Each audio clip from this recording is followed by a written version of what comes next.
You think your college ramen diet was rough?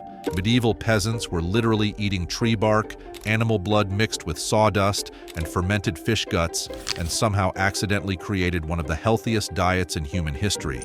By the end of this video, you'll never complain about your dinner again, because these 15 survival foods would make a modern person throw up just thinking about them. Picture this. It's 1300. You wake up on a pile of straw that doubles as your bed. Your stomach is gnawing at itself like a rabid dog. The local lord just took a third of your grain harvest as tax.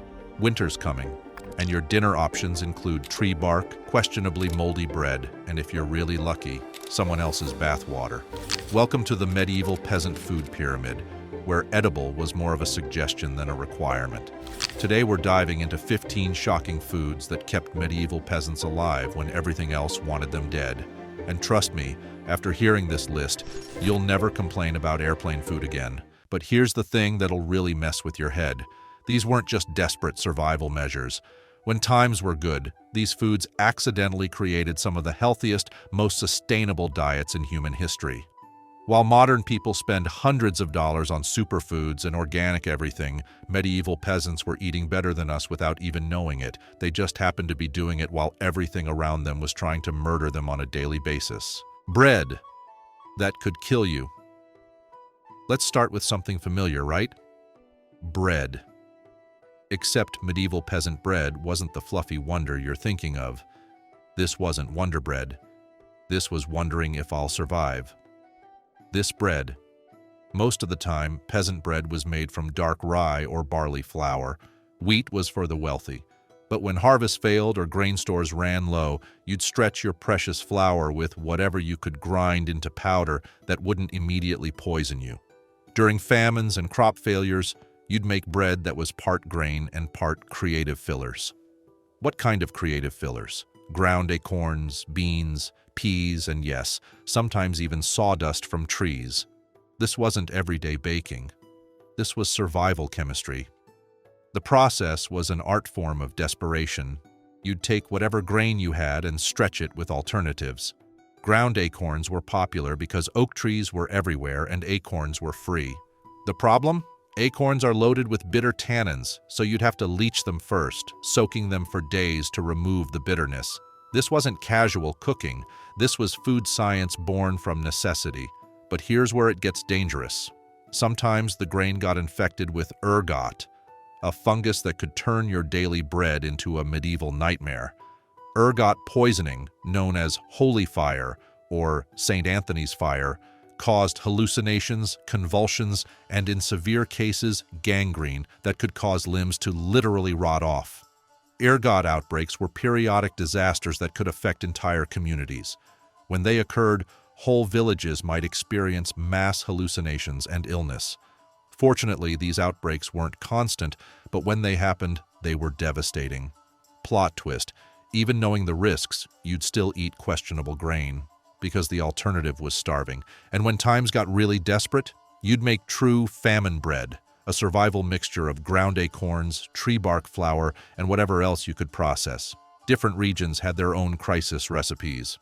In Scandinavia, they mixed ground bark with whatever grain remained.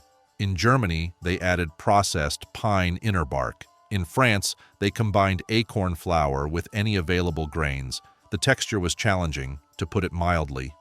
Imagine chewing on a mixture of coarse meal and fiber that occasionally crunched. But it kept you alive, and in medieval times, that's all that mattered. Pottage. If bread was the foundation of medieval peasant cuisine, pottage was the building. This wasn't soup. This was survival in a bowl. Pottage was essentially a thick porridge or thin stew made with oats, barley, or whatever grain you had, combined with literally anything edible you could find. Pottage was more sophisticated than it sounds. You had thick pottage, so dense you could stand a spoon in it, and thin pottage that was more soup-like. The consistency depended on how much water you could spare and how much grain you had left. The genius of pottage was its continuity. You'd keep adding ingredients and water to the same pot, and this magical stew would sustain your family for days or even weeks. Some families maintained the same pot of pottage for extended periods, just adding new ingredients as they became available. Think of it as the medieval version of a perpetual stew, except with much less food safety knowledge and a much higher acceptance of questionable ingredients. The contents changed with the seasons and availability. Spring pottage included wild herbs and early vegetables. Summer pottage was loaded with garden produce. Fall pottage incorporated harvest leftovers. Winter pottage was basically whatever hadn't spoiled yet mixed with hope and determination. You'd eat pottage for multiple meals throughout the day. Morning pottage was relatively thin and soup-like. By evening, after simmering all day, it was thick enough to eat with your hands. Medieval peasants were the original masters of one-pot cooking. Different families developed their own pottage traditions. Some added small ale for flavor. Others threw in bones for nutrition. The more prosperous peasants might add actual meat or even precious spices when they could afford them. The pot itself was often one of the family's most valuable possessions. Iron cookpots were expensive, so families would pass them down through generations. Your great-grandmother's pottage pot wasn't just cookware, it was an essential survival tool and family heirloom. Ale.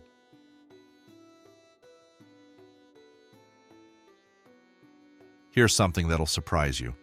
Medieval peasants, including children, drank weak ale throughout the day, not because they were all functioning alcoholics, but because water was genuinely dangerous. Rivers served as both water sources and waste disposal systems. Wells could be contaminated with human and animal waste. The concept of water treatment was centuries away, so communities learned to brew weak ale, typically 1 to 3% alcohol, which was just strong enough to kill harmful bacteria. The brewing process involved boiling water, which eliminated most pathogens, and the small amount of alcohol provided additional protection. You'd consume several cups of this small beer or table ale daily. It provided hydration, some nutrition from the grains, and most importantly, safety from waterborne diseases. But brewing wasn't simple. You needed grain, which was valuable. You needed equipment and knowledge. You needed to understand the process because poorly made ale could make you sicker than bad water. Women were typically the household brewers, and their skills could literally mean the difference between family health and disaster. The brewing process was surprisingly sophisticated for its time. You'd malt barley by allowing it to sprout, then roasting it to stop germination. You'd mash it with hot water to extract sugars, add herbs or hops for flavor and preservation, then ferment it with wild yeast or starter from previous batches. Different regions developed their own brewing traditions. English ales were often hopped and robust. German ales were typically cleaner and more refined. Scandinavian ales frequently included juniper berries and wild herbs. Children drank small ale that was even weaker, perhaps 1% alcohol or less.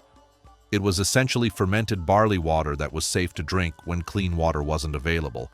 Ale also served as currency in many communities.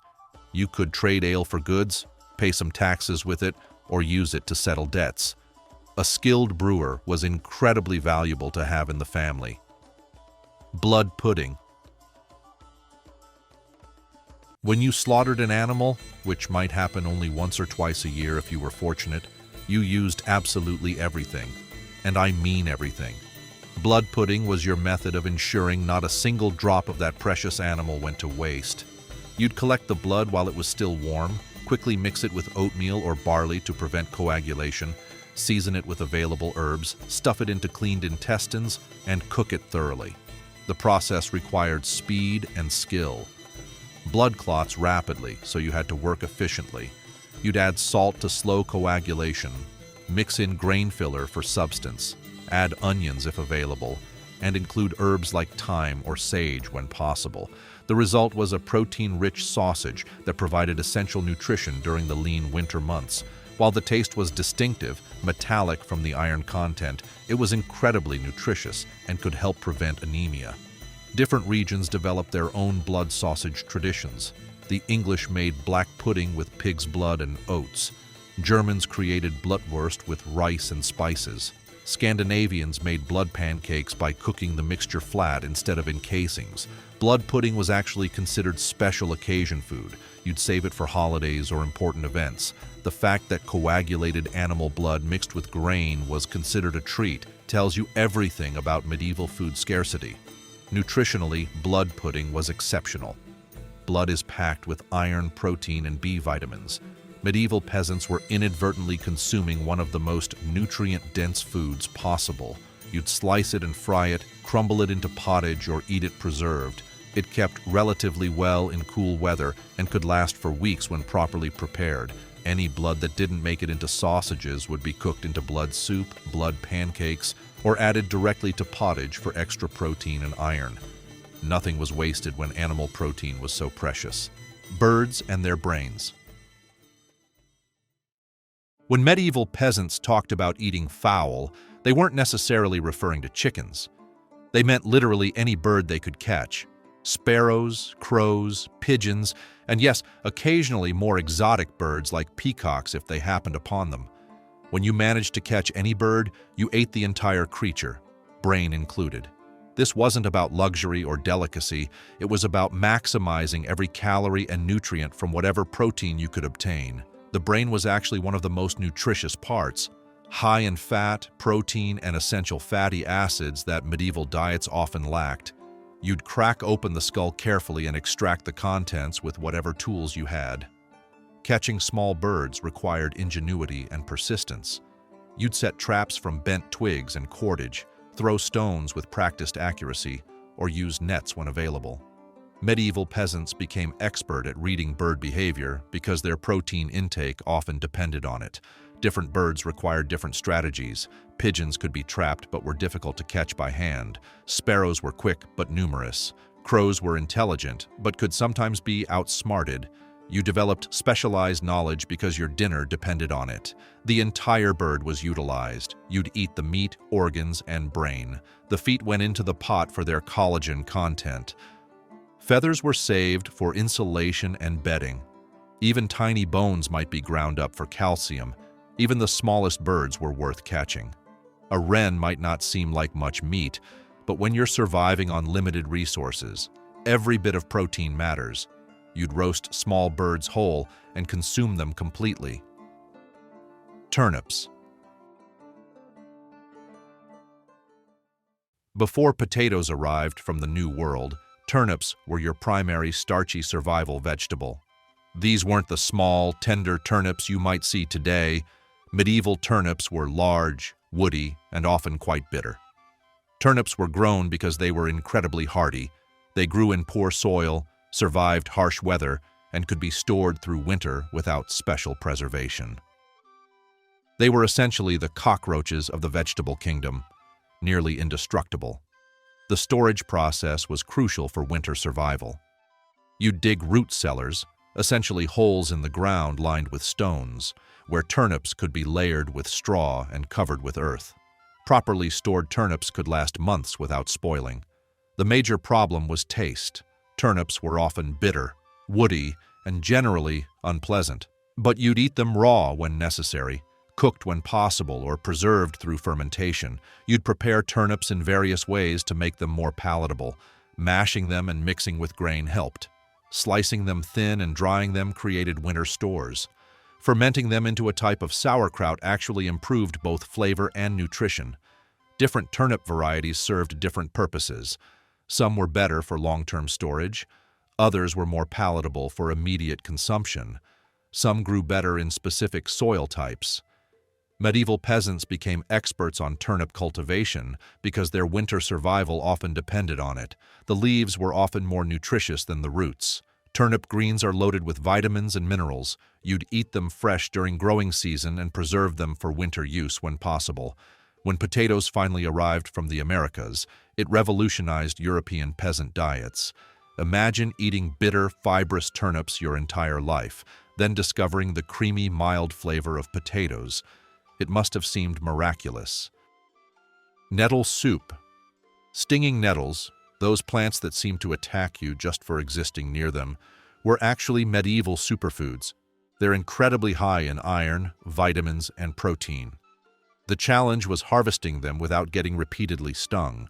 Nettles defend themselves aggressively. Touch them with bare skin and they inject you with formic acid, histamine, and other compounds that cause intense burning and welts. They're essentially plants that evolved to fight back against being eaten. But once you learned the techniques, you could harvest these nutritional powerhouses. You'd use thick gloves or cloth wrapping, cut them with tools rather than grabbing them, and focus on young plants before their stingers became too developed. The harvesting process required skill and caution. You needed protection for your hands and arms. Even experienced foragers would occasionally get stung. But nettle season was valuable. These plants provided fresh nutrition when other vegetables were scarce. Young nettles were preferred, harvested before they became too tough and developed maximum sting power. You'd cut them with knives or sickles, trying to avoid direct contact even with protection. Cooking neutralized the stingers completely. Once boiled, nettles became perfectly safe and actually quite tasty, similar to spinach, but with better nutritional content. The irony was perfect. The plant that caused pain became medicine and food. Nettles were extraordinarily nutritious. Higher iron content than spinach, more protein than most vegetables, plus vitamin C, vitamin K, calcium, and potassium. Medieval peasants were essentially harvesting wild multivitamins. You'd make nettle soup by combining them with whatever other ingredients you had available. Nettle and barley soup, nettle and turnip soup, nettle and whatever protein you could find soup. The nettles added both nutrition and a satisfying green vegetable flavor. Nettles could also be preserved by drying them for winter use. While they lost some nutritional value, they remained edible when fresh vegetables were impossible to obtain.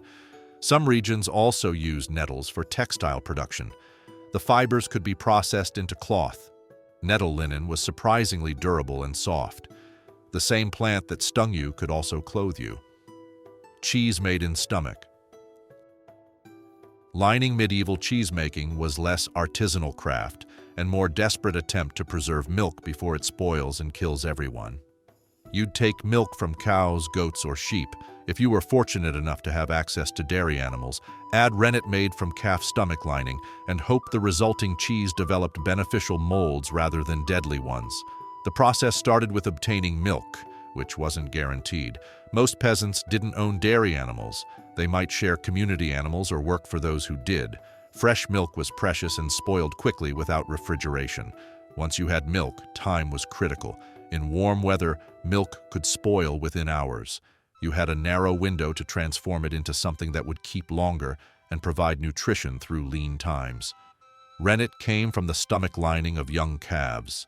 When calves were slaughtered, you'd carefully remove and clean the stomach, then dry and store it.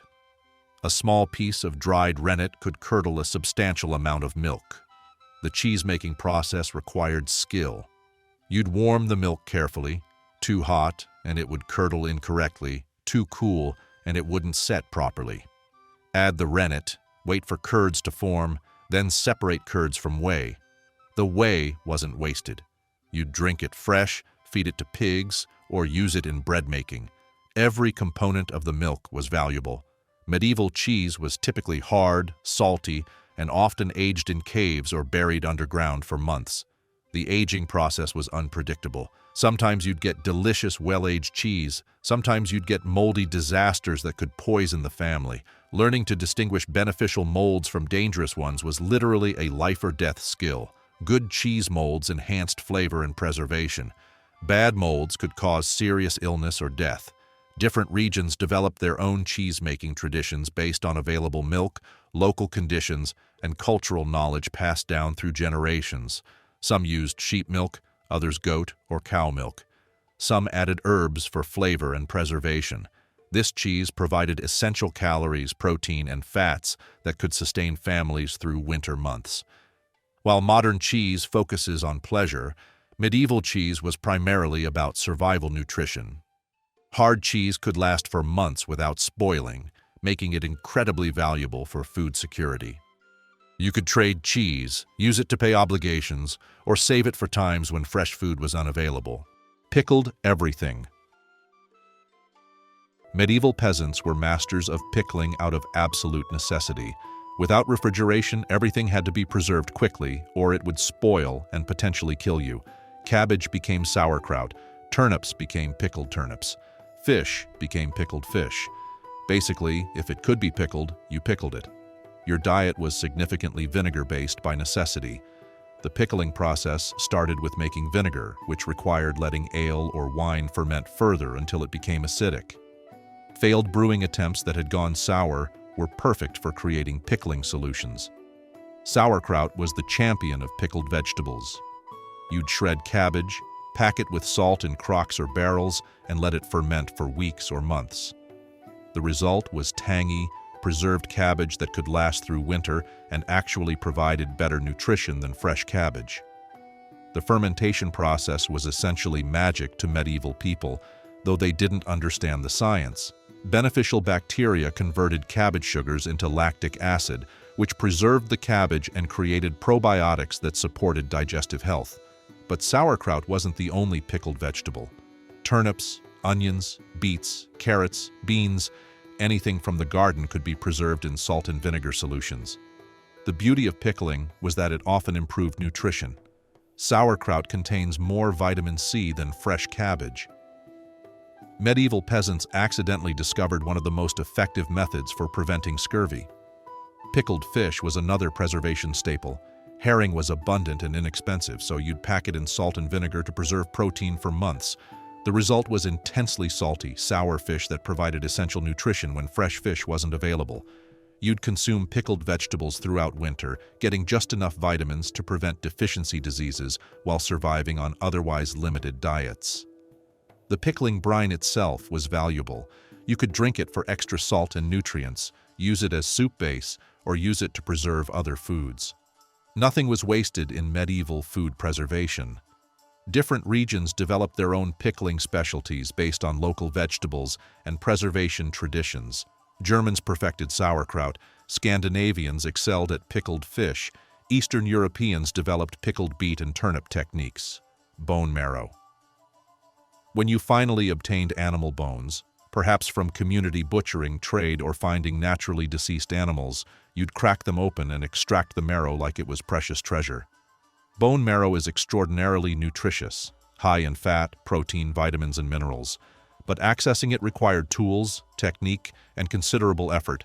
You'd roast bones over fire, then crack them open with whatever implements you had. The process was labor-intensive but rewarding. First, you'd identify bones with the most marrow content. Leg bones were ideal, thick, hollow, and full of nutritious marrow. Smaller bones weren't worth the effort. You'd roast bones to make them easier to crack and to warm the marrow inside. Then came the challenging part, breaking them open without destroying the marrow or injuring yourself. The marrow itself was like medieval butter, rich, creamy, and incredibly satisfying. You'd eat it directly from the bone, spread it on bread when available, or add it to pottage for extra nutrition and flavor. Different animal bones provided different marrow experiences. Beef marrow was rich and substantial. Pork marrow was milder and creamier. Sheep marrow was lighter but still nutritious. You learned to appreciate these distinctions because variety was rare. After extracting marrow, the bones weren't wasted. You'd crush them and add the calcium-rich powder to bread, or you'd simmer them to make bone broth, extracting every possible nutrient. Some families developed specialized bone-cracking techniques and tools. Knowing exactly how to break bones efficiently without waste became a valuable skill passed down through generations. Marrow was considered both food and medicine. Medieval people believed it strengthened bones and muscles, and they weren't entirely wrong. The high-fat content provided essential nutrients that were difficult to obtain elsewhere. You'd save the best marrow bones for special occasions. A good marrow bone was like finding treasure. Children would compete for the privilege of extracting the last bits of marrow from bone fragments. Tree bark bread. During periodic famines, which occurred more frequently than anyone wanted, you'd strip inner bark from birch, pine, and other trees, process it, and incorporate it into whatever bread you could make. Tree bark bread sounds desperate because it was desperate, but inner bark does contain calories, fiber, and some nutrients. It wasn't pleasant for digestion, but it was better than starvation. The process required knowledge and skill. You'd select appropriate trees, harvest inner bark at optimal times, and prepare it properly to minimize bitterness and maximize digestibility. Different trees provided different nutritional and flavor profiles. Birch bark was relatively mild and easier to process. Pine bark was more bitter but available year-round. Oak bark was tough but could be made edible with proper preparation. You'd peel away outer bark to access the inner bark, the cambium layer. This contained the most nutrition and fewer toxins. Harvesting required skill to avoid killing valuable trees. Preparation was labor-intensive. You'd slice inner bark into strips, dry it thoroughly, then grind it into powder using whatever tools available. Sometimes you'd roast it first to improve flavor and digestibility. Some tree bark actually contained beneficial compounds. Willow bark contained salicin, similar to aspirin. While eating tree bark for calories, you were accidentally consuming medicine. You'd mix bark flour with whatever grain remained, perhaps 30 to 50% bark, the rest actual grain if available. The result was dense, fibrous bread that was difficult to chew but provided calories during crisis periods. Different regions developed their own bark bread techniques. Scandinavians combined bark with fish meal when available. Germans added herbs to mask bitter flavors. Each culture adapted based on local trees and conditions. This wasn't regular food, this was famine food. But knowledge of bark processing kept communities alive during agricultural disasters and crop failures. Eel pie eels were abundant in medieval European waterways, rivers, ponds, streams. Anywhere there was water, there were likely eels. And eels represented catchable protein that didn't require expensive equipment. Catching eels required skill, patience, and willingness to get muddy. You could trap them in wicker baskets, spear them with improvised weapons, or catch them by hand if you were brave and skilled enough. The best eel fishing happened at night when eels were most active. You'd wade into streams and ponds with torches, looking for eel movement in the water. It was challenging and sometimes dangerous work. Once caught, preparing eels was its own skill set. Eels have tough, slippery skin that's difficult to remove. You'd need to skin them carefully, clean them thoroughly, and cut them into manageable pieces. Eel pie was made by combining prepared eel with available vegetables and herbs, then encasing everything in pastry. The crust was made from whatever flour you had and was often quite dense and tough. The pastry served as both cooking vessel and preservation method. Medieval pie crusts were often more functional than delicious, designed to hold ingredients during cooking and provide additional calories. Eels were valuable because they could be preserved in multiple ways. You could smoke them, salt them, or keep them alive in containers until needed. They were like having a living protein reserve. Different regions developed their own eel preparation methods. English eel pie was hearty and substantial. Dutch preparations often involved smoking. German techniques frequently included pickling.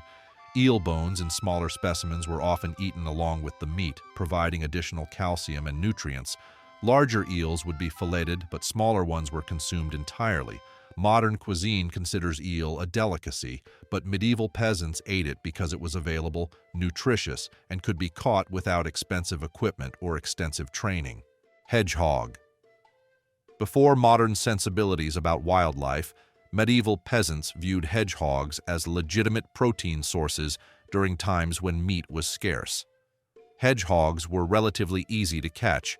They're not fast runners, and their defensive strategy of rolling into a ball made them easy to collect. The challenge was dealing with their spines during preparation. The traditional preparation method was ingenious. Wrap the entire hedgehog in clay and roast it over coals. The clay hardened during cooking, and when cracked open, the spines would stick to the clay, leaving clean, cooked meat. This clay roasting technique solved the spine problem effectively. You'd completely encase the hedgehog in wet clay, seal it thoroughly, then bury it in hot coals. When the clay cracked from heat, you'd break it open like a natural cooking vessel. The meat was reportedly similar to rabbit, lean, mild, and reasonably tender when cooked properly. For people with limited access to protein, hedgehogs represented accessible nutrition. Different regions had various hedgehog preparation methods. Some roasted them over open fires after careful spine removal. Others boiled them in pots. The clay method was popular because it was nearly foolproof. Hedgehog fat was valuable for multiple purposes: cooking, lamp fuel, and folk medicine. Medieval people believed hedgehog fat could treat various ailments, though the medical effectiveness is questionable. This represented medieval pragmatism. When protein was scarce and expensive, you used whatever sources were available and legal to obtain. Snails. What French cuisine now calls escargot began as medieval peasant survival food. Snails were free protein that moved slowly enough for anyone to collect. Snail collection was straightforward but time-consuming. You'd gather them after rain when they were most active, picking them from plants and rocks. A productive session could provide protein for several meals. The preparation process was more sophisticated than you might expect. You'd purge the snails by keeping them in containers and feeding them clean herbs for several days. This cleaned their digestive systems and improved flavor. The purging process was essential for both safety and taste. You'd contain snails in baskets or pots, feeding them herbs like thyme, parsley, or other clean plants. This removed potentially harmful substances from their systems. Cooking methods varied by region and available resources. Some people boiled snails in whatever liquid they had. Others roasted them in their shells. Some removed them from shells and added them to stews or pottage.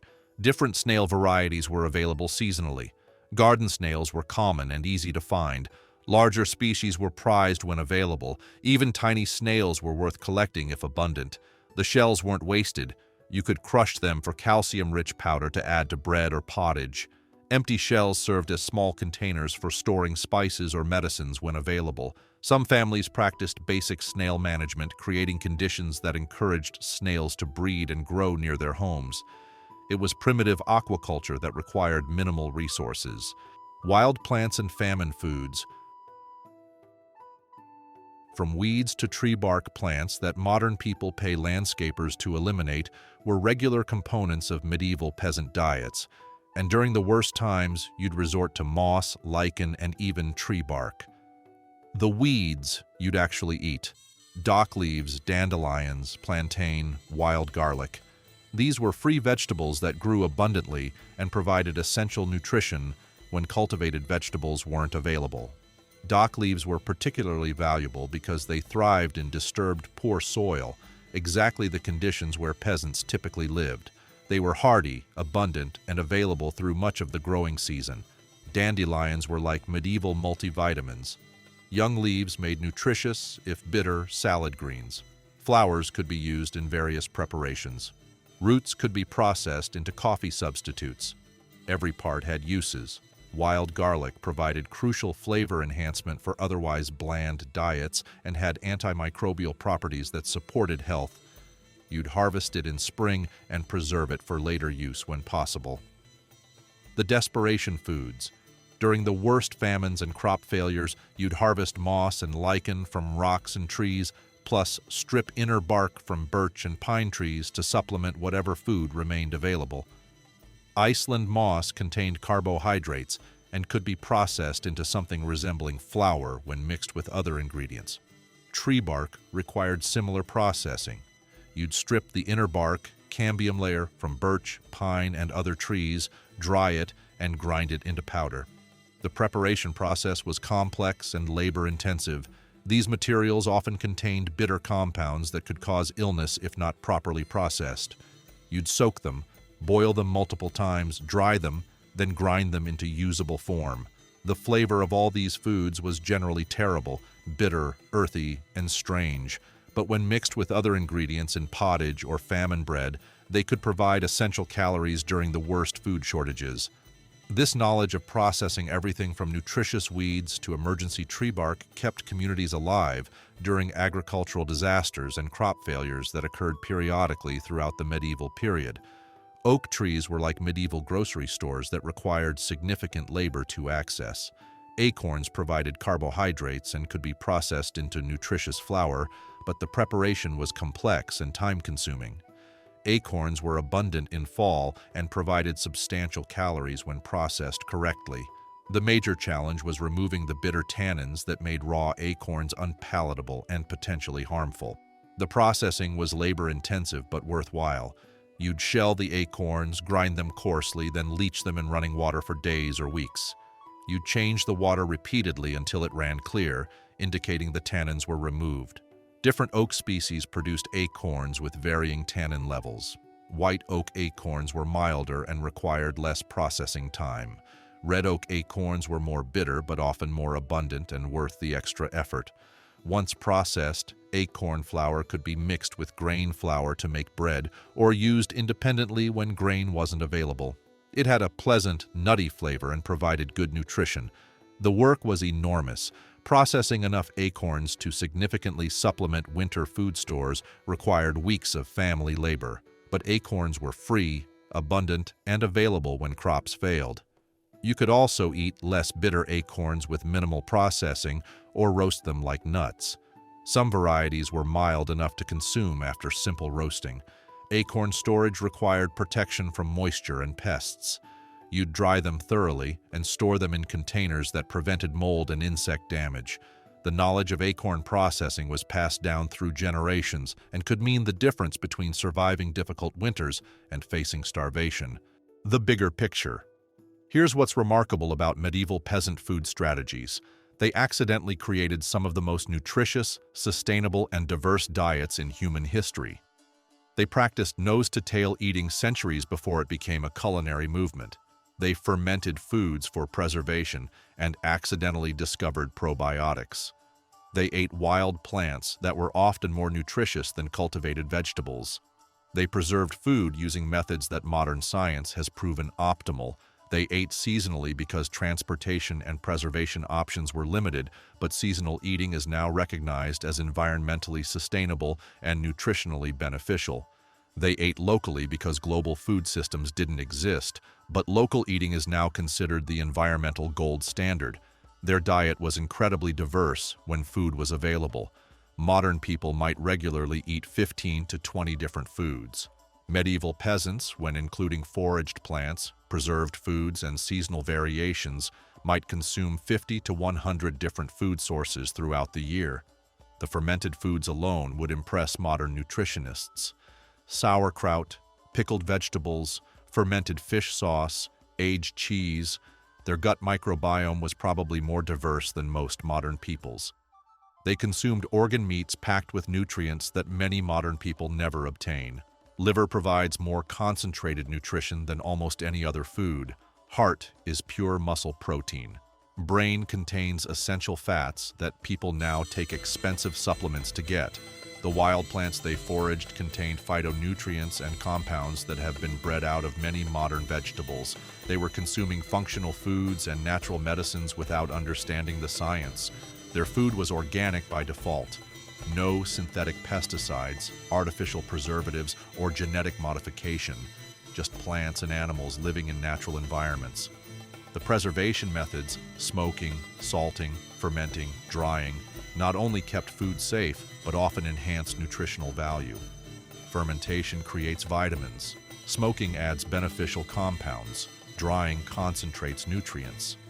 But here's the crucial difference. They had no choice.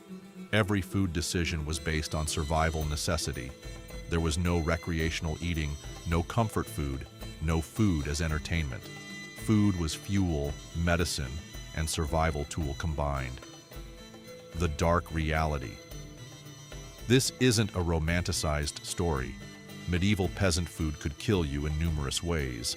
Ergot poisoning from contaminated grain caused periodic community disasters.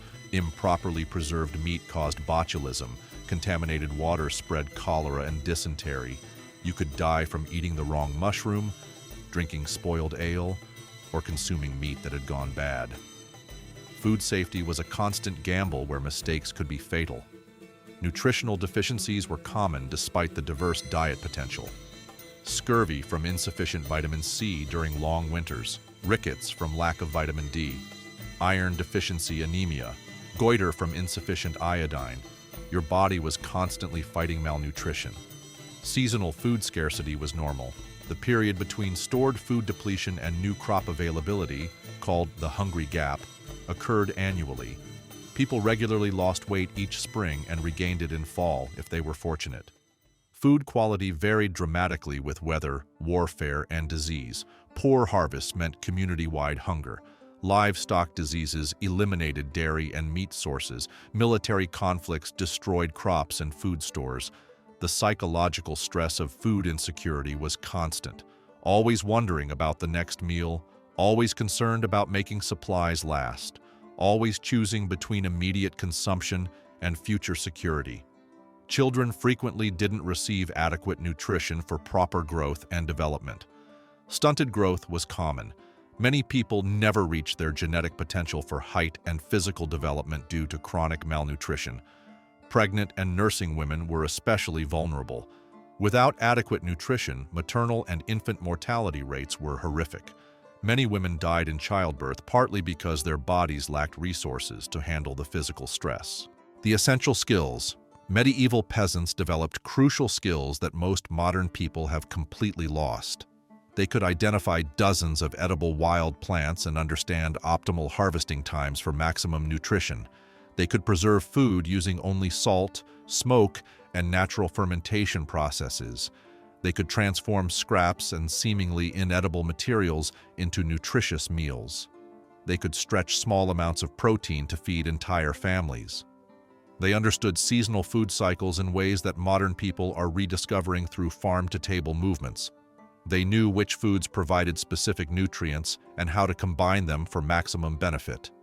Their food knowledge was encyclopedic. They understood how to process toxic plants to make them safe, how to ferment vegetables to prevent scurvy, how to preserve meat to last through winter, how to distinguish beneficial molds from dangerous ones. The cooking skills were sophisticated despite limited equipment.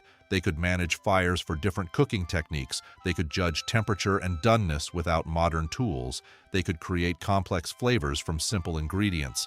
They understood practical food safety in ways that prevented most foodborne illnesses. They knew which preservation methods were reliable and which were dangerous. They could identify spoiled food by appearance, smell, and other indicators. Their knowledge of wild food sources was extensive. They knew hundreds of plants and their seasonal availability. They could find nutrition in environments that would leave modern people starving. They could create tools for food processing from available materials, grinding stones, strainers, containers, cutting implements. They made what they needed to process and prepare food. The social dimension food wasn't just individual survival, it was community survival. Families and communities shared knowledge, resources, and actual food to help everyone survive difficult periods. Seasonal food activities were often communal efforts. Harvest times brought communities together to ensure adequate food preservation for winter. It was literally life or death cooperation. Food sharing during crises was essential community support. When one family succeeded in hunting or had surplus from preservation efforts, they'd share with neighbors who might reciprocate later. This social safety net helped communities survive famines. Knowledge transfer was critical for survival. Older women taught younger women plant identification, food preservation techniques, and meal preparation. This knowledge was as valuable as material inheritance. Food preparation was frequently communal. Families might share ovens for bread baking or collaborate on large food preservation projects that benefited everyone. Social rules around food were strict and practical. Wasting food wasn't just inconsiderate, it could contribute to community starvation. Everyone understood that carelessness with food resources affected group survival. Status was often displayed through food access. Even among peasants, having meat or white bread indicated relative prosperity. Food served as both survival necessity and social indicator. Lessons for today. What can modern people learn from medieval peasant food strategies? More than you might expect. The diversity they achieved when food was available surpasses most modern diets. Eating 20 to 30 different foods regularly is considered diverse today, but medieval peasants consumed far more variety when circumstances allowed. Their understanding of seasonal eating provides environmental and nutritional benefits that modern people are rediscovering. Eating foods during their natural growing seasons provides maximum nutrition and minimal environmental impact. The zero-waste approach remains relevant, using every part of every plant and animal, finding creative applications for scraps, preserving excess for future use. These practices could benefit modern sustainability efforts. Their preservation skills could be valuable for emergency preparedness or people wanting to reduce dependence on industrial food systems. Fermentation, smoking, drying, these techniques remain effective. The knowledge of wild edibles could benefit anyone interested in foraging or emergency food security. Many plants medieval peasants consumed still grow wild and remain nutritious. Their approach to food as medicine, using specific foods for health benefits, aligns with modern understanding of functional foods and nutraceuticals. The community approach to food security, sharing resources, preserving knowledge, cooperative food preparation, could help modern communities become more resilient and self-sufficient. So the next time you're standing in your kitchen, staring into a fully stocked refrigerator and complaining that there's nothing to eat, remember the medieval peasant. They looked at tree bark and saw potential bread ingredient. They looked at weeds and saw nutritious vegetables. They looked at animal blood and saw essential protein. They looked at fermented fish and saw flavor enhancement. They transformed literal waste into meals that sustained entire civilizations. Medieval peasants were the ultimate food innovators. They took the worst possible circumstances: no refrigeration, limited resources, periodic famines, and foods that could be dangerous, and created cuisines that sustained millions of people for centuries. They couldn't be selective. They couldn't be squeamish. They couldn't post pictures on social media or write negative reviews. They couldn't complain about textures or flavors. They just had to survive. And remarkably, in that struggle for survival, they accidentally developed some of the most nutritious, sustainable, and resourceful eating patterns in human history. But here's what's truly remarkable. They achieved this without any modern nutritional knowledge. No understanding of vitamins, minerals, or microbiology. No knowledge of food science or preservation chemistry. No books, internet, or expert consultation. They figured it out through trial and error, with death as the penalty for mistakes. They passed down knowledge through generations of survival experience, each generation adding to the collective wisdom of staying alive. The next time you discard food, remember the medieval peasant who would have transformed your leftovers into multiple different meals. They weren't eating these shocking foods because they enjoyed them. They were eating them because they refused to surrender to starvation. They consumed moss when crops failed. They ate tree bark when grain supplies ended. They utilized organ meats when muscle meat was unavailable. They processed whatever kept them alive for one more day, one more season, one more year. Maybe there's wisdom in that approach. Maybe survival isn't about having perfect ingredients. Maybe it's about maximizing whatever resources you have available. Maybe resourcefulness matters more than abundance. Maybe creativity trumps convenience. Maybe the ability to find nutrition and sustenance in unexpected places is a skill worth developing. Medieval peasants demonstrated that human ingenuity can overcome almost any challenge. When faced with seemingly impossible circumstances, they invented solutions that worked. When nature presented obstacles, they found ways to adapt and survive. They transformed potentially poisonous acorns into nutritious flour. They converted aggressive, stinging nettles into healthy vegetables. They turned waste products into essential nutrition. They converted scarcity into sustainability through pure determination and creativity, even when all they had was tree bark and stubborn refusal to die. Medieval peasants, proving that creativity, resourcefulness, and sheer determination can transform almost anything into sustenance. They consumed the world that tried to eliminate them and somehow made it nutritious. Not all heroes wear capes. Some just eat fermented fish sauce and call it flavor enhancement. And they survived long enough to become your ancestors, passing down genes that were tough enough to handle whatever the medieval world could present, including dinner that might fight back.